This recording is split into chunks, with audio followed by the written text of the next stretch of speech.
at 7 a.m. my time, but her time was in the afternoon. So we talked about what we expect from seniors in their sexuality. And I told her this great story that had happened with me. I was the spokesperson for Match.com.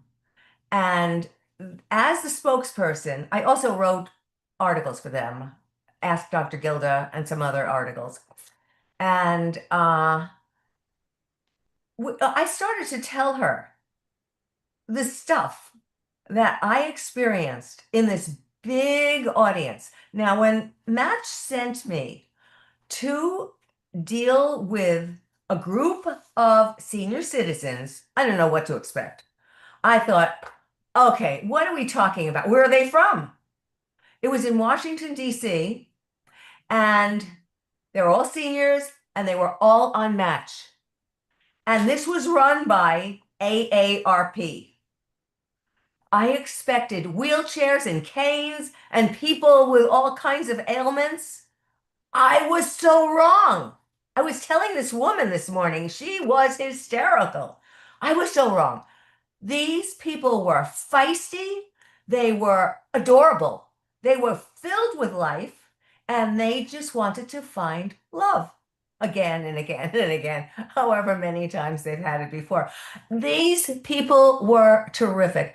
And the women wanted to know one thing and one thing only. How do I find a guy who will drive at night? And everybody laughed. But the men had a different thing in mind. They were very angry that Match insisted that they tell their age. And I said, what can you do? This is the way Match is set up. They said, that is so unfair. And I said, well, why? What do you care? So they were all talking about how awful that was.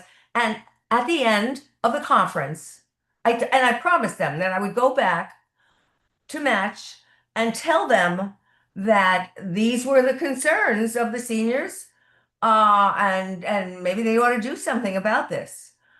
Well, at the end of the conference, a little guy came up to me. He was wearing a baseball cap, so I couldn't see if he had a full head of hair or no hair, or I could. He said, it is very important that Match change this program of theirs that insists that we tell ages. Why? He said, I am 90 years old. I bet you wouldn't believe it, but I am 90 years old and I only date younger women. I said, ooh, younger? How younger? How much younger? He said, in their 60s. And if I tell them my age right up front, they'll not come and speak to me. So I don't want to have to tell them my age.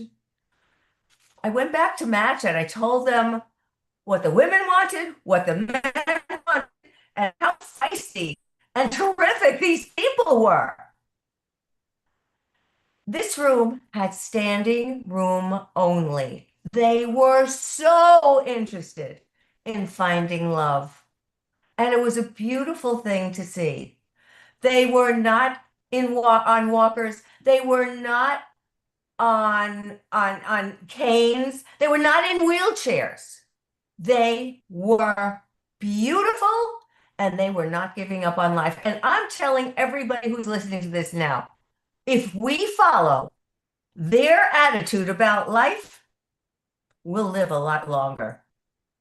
So that's my Gildagram for today. I think it's a great story. I thought you were going to go to a different route with the lady talked about. Maybe you're saving that for the next podcast. But go to drgilda.com. Appreciate it, Gilda, and we'll talk soon.